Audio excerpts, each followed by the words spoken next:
Assalamualaikum warahmatullahi wabarakatuh.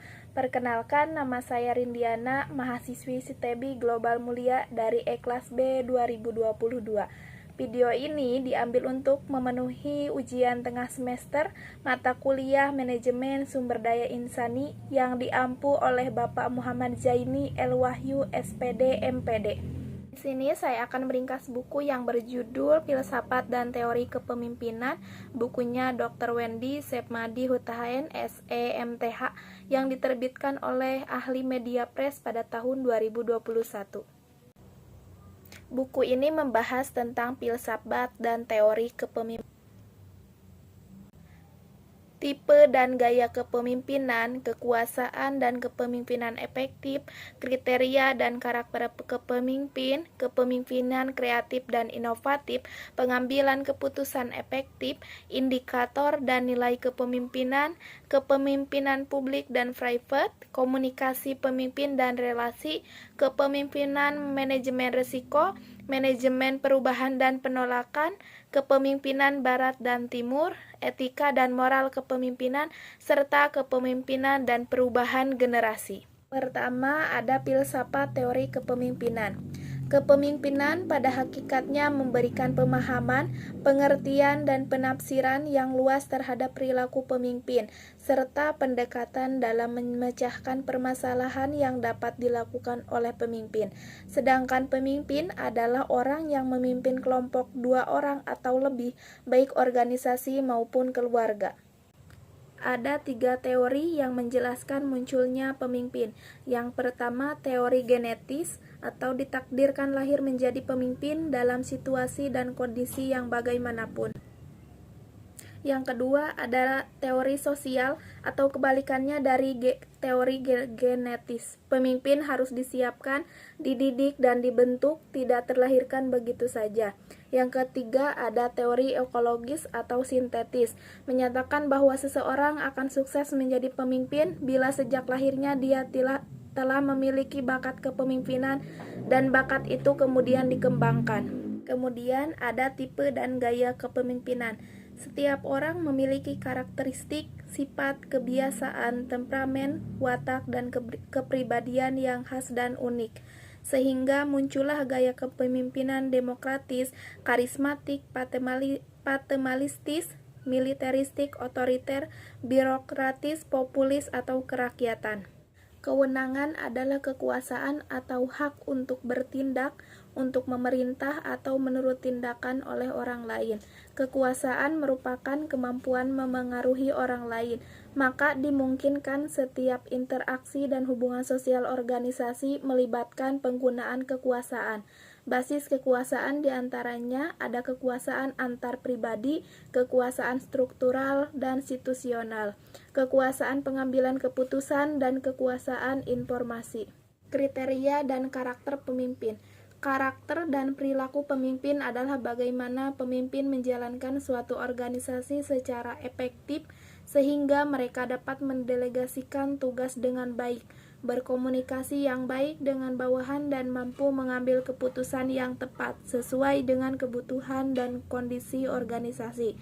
Karakter pemimpin yang ideal adalah pemimpin yang cerdas, berinisiatif, bertanggung jawab, dan dapat dipercaya, jujur, dan rela berkorban. Kemudian ada kepemimpinan kreatif dan inovatif. Pemimpin inovatif adalah pemimpin yang tidak pernah cepat puas dengan pencapaian hasil kinerjanya. Ia akan terus-menerus menciptakan peluang dan ide yang baru.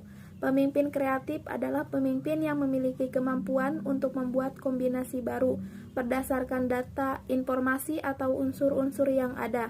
Hasil yang diciptakan tidak selalu hal-hal yang baru, tetapi juga dapat berupa gabungan dari hal-hal yang sudah ada sebelumnya. Ciri-ciri pemimpin kreatif yakni memiliki kemampuan kelancaran berpikir dan keluasan berpikir. Ciri-ciri pemimpin yang inovatif: memiliki passion, memiliki visi dan tujuan inovasi, memandang perubahan sebagai tantangan, berani bertindak di luar aturan, tidak takut gagal, dan mau berkolaborasi. Pengambilan keputusan efektif. Pengambilan keputusan merupakan seleksi sadar tindakan dari alternatif-alternatif yang ada untuk melaksanakan arah organisasi yang telah ditetapkan. Pengambilan keputusan adalah tindakan yang dilakukan oleh pimpinan suatu organisasi untuk mencapai arah dan tujuan organisasi berdasarkan berbagai alternatif pilihan dan dilakukan secara cepat dan tepat. Kemudian ada indikator dan nilai kepemimpinan. Nilai kepemimpinan adalah sejumlah sifat-sifat utama yang harus dimiliki seorang pemimpin agar kepemimpinannya dapat efektif dan efisien untuk mencapai tujuan yang telah ditentukan. Nilai kepemimpinan yang perlu dimiliki seorang pemimpin antara lain ada integritas dan moralitas, tanggung jawab, visi pemimpin, kebijaksanaan, keteladanan, menjaga kehormatan, beriman, kemampuan berkomunikasi, komitmen meningkatkan kualitas sumber daya manusia. Kemudian ada kepemimpinan publik dan private. Kepemimpinan publik mengacu pada tindakan atau perilaku yang membawa pemimpin untuk memengaruhi dua orang atau lebih secara bersamaan. Kepemimpinan publik ini bisa dicontohkan dalam sebuah rapat atau kelompok yang lebih besar. Sedangkan kepemimpinan private menyangkut penanganan secara individu bagi seorang pemimpin. Tugas dari kepemimpinan private ini seperti penilaian kinerja seseorang dalam suatu organisasi serta memberikan semangat kepada setiap individu dalam kelompok atau organisasi tersebut. Kemudian ada komunikasi pemimpin dan relasi. Pimpinan melakukan komunikasi dengan para karyawan maupun dengan khalayak yang ada kaitannya dengan organisasi dalam rangka pembinaan kerjasama yang sesuai untuk mencapai tujuan dan sasaran organisasi.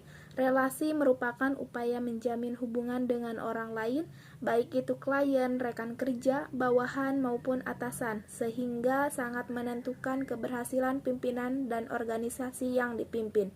Kemudian ada kepemimpinan manajemen risiko.